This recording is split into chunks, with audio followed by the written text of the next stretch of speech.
ไปลงไปลุ่มหุ้นเนาะ ตัวได้แต่ละมันยังว่าเป็นกินนะnhớ rằng á nó tới sọt khử mà mán tọ mà mán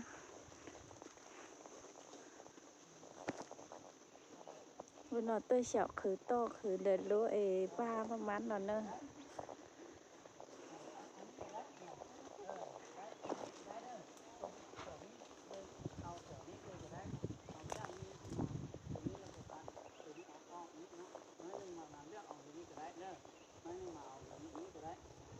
เพราะว่าความยาวจากมาแบบนี้เบิ่งฟังนี่กันเลยนะให้ชื่อจากยอดนี่นะยอดนี่หาบ้อนเฮาที่ชมนี่นะแล้วก็บอกให้อันยาวถึงกลายเป็นวานะให้สูงสุดนี่สูงสุดแล้วแม่นนึงแล้วพอละหรือว่า50 เซนแล้วพอละเนาะตัวนี้เพิ่นก็สามารถชมได้เลยเนาะจงต้องไว้อันนี้เนื้อตัวนี้เลยสามารถชมได้เนาะแล้วเอามีแล้ววันนี้เอาเป็นบทเรียนซอกเลยนะซอกแล้วมันอันซอกอยู่แถวใดแล้วมันเอาสิไปล้อเบิ่งเนาะแล้ววิธีปาดนั้นให้ชื่อเมื่อกี้นี้ปาดบ่นะแล้วก็เมื่อวานนี้เอาต่อนั้นบทเรียนนั้นชื่อแล้วมันก็เจ้าพาปาดบ่เพิ่นปาดได้ใส่ห่อใส่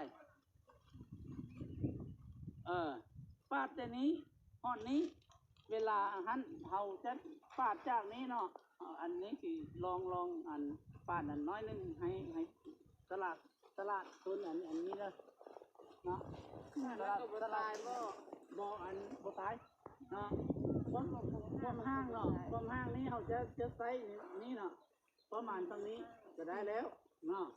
แล้วต้นนี้เวลาเขาปาดนะเวลาเขาปาดนี่เขาปาดนี่เขาจะใส่ค่อยๆปิ้นเนาะค่อยๆปิ้นเขาปิ้นไปน้ำได้ผมแม่นว่าต้นไม้สิปิ้นไปน้ำเขาได้เนาะเดี๋ยวปิ้นเองเนี่ยปิ้นเองได้ผมแม่นั่นเนาะปิ้นต้นไม้อันนั้นปิ้นได้ต้นไม้กับปิ้นต้นไม้กับปิ้นเนาะนี่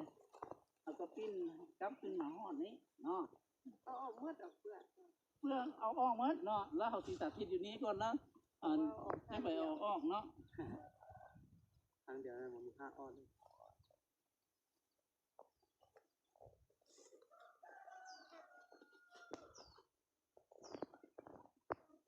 หลังจากนั้นเราจะแกะเปลือกแกะแบบนี้เด้อ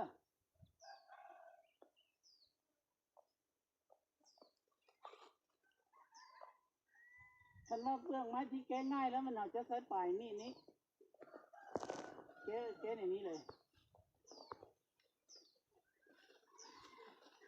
เนาะมันจะแกะไปในนี้เลยนี่มันจะแกะไปในนี้เลย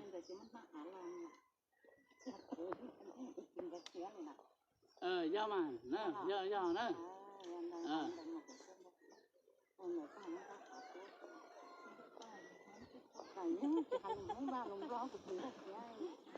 ตัวใดผมเข้าใจแล้วถามเป็นภาษามงเอาสิเขาเป็นภาษามงก็ได้เพราะว่าก็มีน้องนั้นแม่มันเอาสิเขาได้ภาษามงนะเราผมเข้าใจเนาะ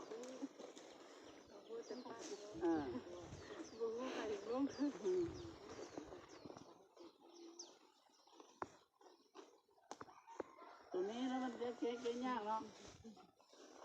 เก๊ยากนิดนึงแต่ว่าบ่เป็นหยังเขาก็ค่อยแกะเนาะ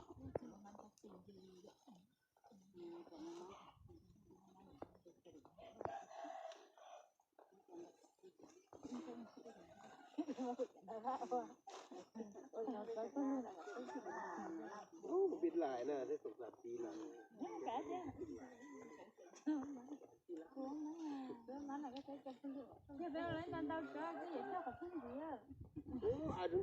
ท่านเวลาได้จำนี้น่ะได้เดี๋ยวนี้แล้วบอกให้เฮ็ดเดี๋ยวนี้เด้อเวลาเอาป้านนี่น่ะเวลาเขาคูดนี่ยังคูดอีกแค่นึงเนาะแม่นบอกชื่อบอกคูดแล้วมันเขาต้องคูดค่อยๆคูดนี่ลงมาคูดมาในนี้บอกให้เห็นในนี้เลย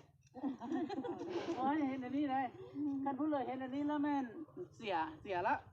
เสียบนสิอ่องห้างแล้วมันบนนี้กับบนถึงแถวนี้สิอ่องห้างน่ะ แล้วคันโบเสื้อแล้วมันไปเวลาออกห้างแล้วไปเกณฑ์เบื้องรถมันออกจะออกอยู่บนนี้น้อยหนึงแล้วจะออกอยู่แถวเทิงนี้น้อยหนึงเนาะแล้วเขาจะขุดอันนี้ลงเนาะ ว่าอย่างต้นฟ้ากับต้นแรงนี่ค่อยนั้นก็ได้จะขนาดเด็ดหลังเลยส่งตามเสื้อแล้วก็เอดินี่แล้วแหละขนาดเด็ดนี่ เขาจะค่อยๆเนาะ เมื่อยก็เมื่อยก็ เขาจะจับค่อยๆนี้ล เรีย ง กว่าเจออุ่นเจอเย็นได้เนาะผู้เจอโคนเนี่ยว่า กูเจียวฮ้อนแล้วบ่ได้เลยเรื่องไม่มากนี่น่ะนี่ค่อยๆอย่างนี้ สมพ่อมันอะไรสิวันจะมีต้นมันเอง มันนี่หลายเลยต้นใหญ่นี้ก็ได้ใช้วิธี มื้อ นี้ หน้า หลาย มา เลย มันมากินได้สิวันเนอะ ได้หรอบ่ มันเราเป็นกินแล้วแหละเราได้กินแล้ว บ่นะเอามาขายนะ เออ มาขายมากินนะมื้อหน้า เจ้าได้ในนี้เนาะแล้วคันว่าเรามาสังเกตนี่ยังมีตัวเหลืองๆนี้น่ะแสดงว่ายังบ่ได้เนาะใครกินยังบ่ได้เนาะ